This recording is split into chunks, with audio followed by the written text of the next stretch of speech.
হিন্দু ভাইদেরকে স্মরণ করতে বলবো, আমাদের এক একজন আলেমকে এই ডান্ডাবেরি পরায়ে খোঁড়ায় খোঁড়ায় নেওয়া হয়েছে এবং হুইল চেয়ারে নেওয়া হয়েছে। সেইখানে চিন্ময় সাহেব প্রিজন ভ্যানে মাইকে বক্তব্য দিচ্ছে। স্বাধীনতার জায়গাটা দেখেন শুধু, যে আপনারা কতটুকু স্পেস পেয়েছেন আর আলেমরা কতটুকু স্পেস পেয়েছিল। আপনারা যদি এইটা বলেন যে চিন্ময়কে জিজ্ঞাসাবাদ করা যাবে না, চিন্ময় ষড়যন্ত্র করলে মামলা করা যাবে না, চিন্ময়কে গ্রেপ্তার করা যাবে না, রাষ্ট্রের অধিকার নাই চিন্ময়কে বিচারের আওতায় আনা, তাহলে তো রাষ্ট্রের স্বাধীনতাই নাই। রাষ্ট্র যে একটা শক্তি, রাষ্ট্র যে একটা কাঠামো, রাষ্ট্র যে একটা সার্বভৌমত্ব, তাহলে এই সার্বভৌমত্বই নাই রাষ্ট্রের যদি হিন্দু হওয়ার কারণে কাউকে গ্রেপ্তার না করা যায়। এটা বিবেচনা করেন শুধু। আপনি যে প্রশ্নটি করেছেন যে হিন্দুদের দোকান থেকে মিষ্টি খাওয়ার আমি নিষেধ করেছি, এইটা হিন্দুদেরকে অবজার্ভ করতে হবে। এই যে চিন্ময়দের যে ষড়যন্ত্র, সম্মিলিত সনাতনী জাগরণ মঞ্চ তাদের যে ষড়যন্ত্র, হিন্দু বৌদ্ধ খ্রিস্টান ঐক্য পরিষদ তাদের যে ষড়যন্ত্র, একটা কথা বলি, এই সংগঠনগুলো মুসলমানদের সাথে পাশাপাশি অবস্থান করার জন্য তৈরি হয়েছে নাকি মুসলমানদের সঙ্গে প্রতিদ্বন্দ্বিতা করার জন্য তৈরি হয়েছে? জবাব দিতে হবে। যে হিন্দু বৌদ্ধ খ্রিস্টান ঐক্য পরিষদ, যে ইসকন জন্মটা কেন হয়েছে?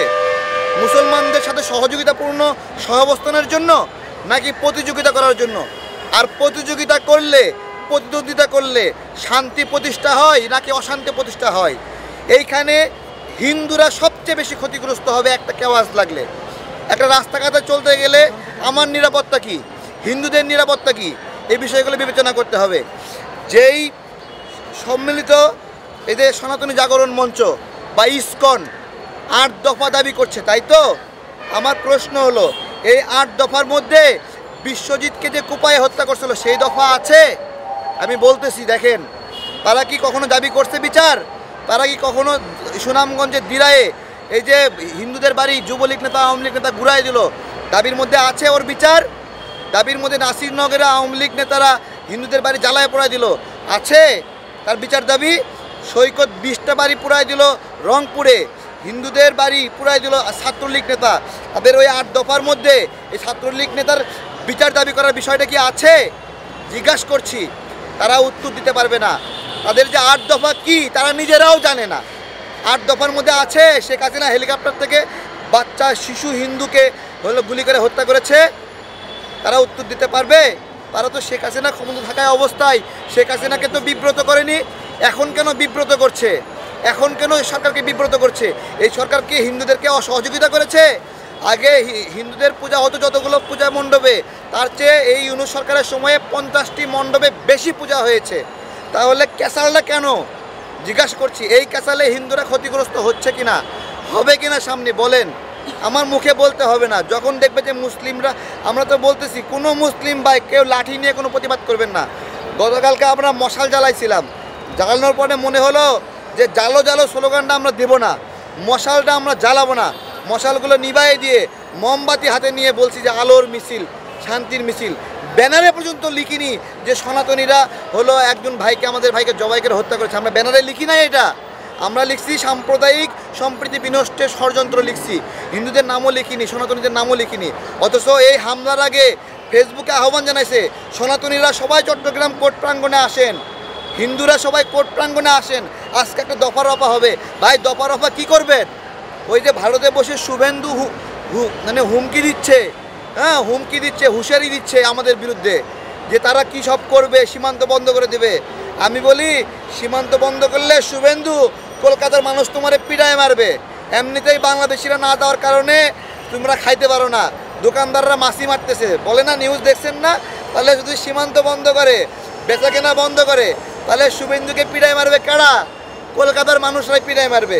শুভেন্দু তোমার রাজনীতি শেষ, তুমি বোঝো নাই, তুমি তোমার নিজের দেশের মানুষকে না খাওয়াই থাকার ব্যবস্থা করছো এবং বাংলাদেশের ওপর তোমার দেশের মানুষ নির্ভরশীল, এটা বুঝতে হবে। তাই আর বাংলার যে ময়ূক, ও একটা মানসিক রুগী। ওদের দেশের মিডিয়াগুলোই বলতেছে একটা মানসিক রুগী, ও একটা মৃগী রুগী যে দাঁড়ায় খালি ছটফট করে, অস্থির একটা অবস্থা। হ্যাঁ, তো এইটা ভারতের সাংবাদিকতার কালচার কি, এটা কি তার আদর্শর কি নেই? ভারতীয় সাংবাদিকদেরকে বলতেছি যে আপনারা সবাই ময়ূক নাকি, বা আপনারা সবাই এরকম মৃগী রোগী নাকি? আপনারা যদি মৃগী রোগী না হন তাহলে এই ময়ূকরে থামান। আপনার মনে করি ভারতের সবগুলো সাংবাদিক এরকম উগ্র কিনা এটা সাংবাদিকদেরকে বলতে হবে। এবং যে সংখ্যালঘুদের নির্বংশ করা, দেখেন ভাই, এইখানে আমরা সারাক্ষণ আতঙ্কে থাকি যে এখানে সংখ্যালঘুদের কিছু হইলে আমাদের দোষ আসে, কিছু হইলে আমাদের দোষ আসে, আমরা সারাক্ষণ আতঙ্কে থাকি। আমি মন্দিরটা পাহারা দিলাম কেন ভাই? কারণ আমার মধ্যে আতঙ্ক কাজ করে যে এটা কিছু একটা করে আমার দোষ দিবে, আমার মধ্যে আতঙ্ক কাজ করে। আলেমদেরকে ঠেকা পড়ছে, এখানে বলছে যে মূর্তি ভাঙো, ইসলামী নির্দেশ আছে, তারপরেও আলেমরা ঠেলাই পইরা গিয়ে মন্দির পাহারা দিচ্ছে। কেন পাহারা দিচ্ছে বলেন? কারণ তারা তাদের অস্তিত্বের জন্য হুমকি। এই যে মূর্তি ভাঙলে তাদের উপর ব্লেম আসে, যে কোনো কিছু করলেই তাদের উপর ব্লেম আসে যে এটা মোল্লারা করছে, আলেমরা করছে। কিন্তু বাংলাদেশের সংস্কৃতি, কালচার সব কিছু বিশ্লেষণ করেন, একটা আলেমকে পাবেন না মন্দির ভাঙছে, মূর্তি ভাঙছে। এগুলো আমাদেরকে খেয়াল করতে হবে। আমরা এই মুহূর্তে হিন্দুরা আতঙ্কে না, বিষয় হলো আমরা আতঙ্কে আছি, আমরাই আতঙ্কে আছি। হিন্দুরা ভাইরা 8 দফার মধ্যে, তারপরে ইসকনের সদস্যরাও দেখলাম যে সংখ্যানুপাতিক নির্বাচন চায়। আমি বললাম হ্যাঁ, হিন্দুরা যতটুকু জনসংখ্যা সেই অনুপাতে তারা হলো জনপ্রতিনিধিত্ব করুক। পাশাপাশি শেখ হাসিনার শাসনামলে হিন্দুদের 32%কে নিয়োগ দেওয়া হয়েছে। আমরা হলো সংখ্যাগুরুর 90 ভাগ, কিন্তু হিন্দুরা হলো 8 ভাগ। 8 ভাগ হয়েও তারা 32% সরকারি চাকরিতে দখল নিছে। তাহলে ওই 26% আগে কাইটে নামাতে হবে, কাইটে নামাতে হবে, ওই 24% কাইটে নামাতে হবে। কাইটে নামায় সমান সমান করেন, সমান সমান করেন। আমি বলতেছি তো ব্যালেন্স করেন না, তখন ব্যালেন্স লাগবে না।